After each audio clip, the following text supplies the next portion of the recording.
Morning class 5th students. आज हम हिंदी व्याकरण के पहले पाठ का अभ्यास करेंगे, जिसका नाम है भाषा और व्याकरण। भाषा और व्याकरण। आइए हम इस पाठ का पहले सारांश पढ़ते हैं, दोहराते हैं कि इस पाठ में हमने क्या पढ़ा था। भावों विचारों को प्रकट करने वाला साधन भाषा कहलाती है। बोलकर प्रकट की गई और सुनकर समझी गई भाषा मौखिक भाषा कहलाती है। लिखकर प्रकट की गई और पढ़कर समझी गई भाषा लिखित भाषा कहलाती है। भाषा के 4 कौशल हैं: बोलना, सुनना, लिखना, पढ़ना। बोली भाषा का मुख्य और मौखिक रूप है। इसमें साहित्य की रचना नहीं होती। हिंदी हमारी राष्ट्रभाषा है। व्याकरण हमें शुद्ध रूप से बोलना, पढ़ना एवं लिखना सिखाता है। व्याकरण के 3 विभाग हैं: वर्ण विचार, शब्द विचार एवं वाक्य विचार। प्रत्येक भाषा की अपनी एक लिपि होती है। किसी भी साहित्य की रचना लिपि द्वारा ही लिखित भाषा के रूप में सुरक्षित रहती है। तो ये पाठ में जो सारांश है, ये पाठ का, ये मैंने आपको भी जो पढ़कर बताया है, ये वह है। आइए हम इसका अभ्यास कार्य याद करेंगे। पहला है, देखिए, सही का निशान लगाइए। बातचीत करना भाषा का कौन सा रूप है? लिखित, मौखिक या सांकेतिक? तो आपका सही उत्तर है मौखिक, क्योंकि बातचीत हम मौखिक रूप में करते हैं। किसी भाषा का साहित्य किसके द्वारा सुरक्षित रहता है? सही उत्तर है लिपि।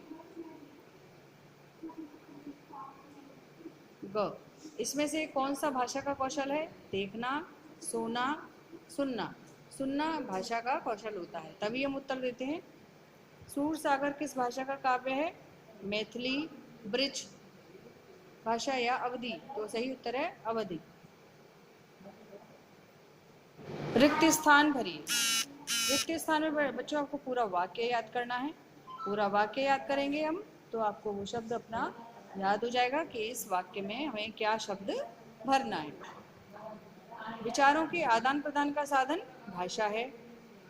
भाषा को लिखने का चिन्ह लिपि कहलाता है। लिपि में देखिए, दोनों पर ल और प दोनों पर छोटी ई की मात्रा है। आंध्र प्रदेश की भाषा तेलुगु है। पंजाबी भाषा को गुरुमुखी लिपि में के लिखते हैं। व्याकरण हमें शुद्ध बोलना, पढ़ना और लिखना सिखाता है। इसके बाद है वाक्यों के सामने आपको सही और गलत के निशान लगाने हैं। बोली का क्षेत्र विस्तृत होता है, गलत, क्योंकि बोली एक सीमित क्षेत्र में ही बोली जाती है, और आपके थोड़ी दूर जैसे जाएंगे तो वहाँ पर बोली दूसरी बोली जाती है, इसलिए बोली का क्षेत्र सीमित होता है, विस्तृत नहीं होता है। व्याकरण सीखकर हम भाषा को शुद्ध कर सकते हैं, सही। सभी भाषाओं की लिपि समान होती है, गलत। अलग अलग लिपि से सारी भाषाएं ली जाती हैं।